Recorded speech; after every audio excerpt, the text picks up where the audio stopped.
திருநெல்வேலி மாவட்டம் சேரன் மகாதேவி ஸ்காட் பொறியியல் கல்லூரியில் மாணவியிடம் அத்துமீற முயன்றதாக பேராசிரியரை மாணவர்கள் சரமாரியாக தாக்கியுள்ளனர். இது குறித்த விவரங்களை செய்தியாளர் சிவமணி வழங்க கேட்கலாம். சிவமணி, விவரங்களை பதிவு பண்ணலாம்.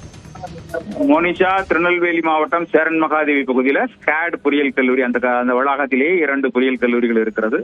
இந்த ஸ்காட் பொறியியல் கல்லூரியில 3ஆம் ஆண்டு படிக்கக்கூடிய மாணவர்கள் கடந்த 3ஆம் தேதி திருநெல்வேலியிலிருந்து கேரளாவிற்கு கல்வி சுற்றுலா சென்றதாக தெரிகிறது. இந்த கல்வி சுற்றுலா சென்ற இடத்துல அதுல ஒரு பேராசிரியர், 2 பெண் பேராசிரியர்கள், 16 மாணவிகள், 29 மாணவர்கள் சென்றிருக்கிறார்கள்.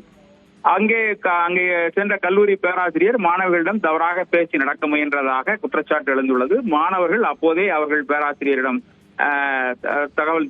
பெண் பேராசிரியர்களும் தகவல் தெரிவித்திருக்கிறார்கள். இந்த சம்பவம் தொடர்பாக விசாகா கமிட்டி அந்த கல்லூரியில் அமைக்கப்பட்டு அதற்கான விசாரணையும் நடைபெற்று வருவதாக தெரிகிறது. இந்த நிலையில அந்த மாணவர்கள் ஒரு 5 மாணவர்கள், பேராசிரியர் ஒரு ஜான் சாமுவேல் ராஜ் என்ற பேராசிரியர், 3ஆம் ஆண்டு பாடம் நடத்தக்கூடிய அந்த பேராசிரியரை சென்று தாக்கி இருக்கிறார்கள். அவரை அந்த கல்லூரி வளாகத்திற்குள்ளேயே அந்த மாணவர்கள் தாக்கிய வீடியோ தற்போது வெளியாகி இருக்கிறது. இந்த நிலையில கல்லூரி நிர்வாகம் அளித்த புகாரின் அடிப்படையில் 5 மாணவர்கள் மீது 4 பிரிவுகளின் கீழ் வழக்கு பதிவு செய்யப்பட்டிருக்கிறது.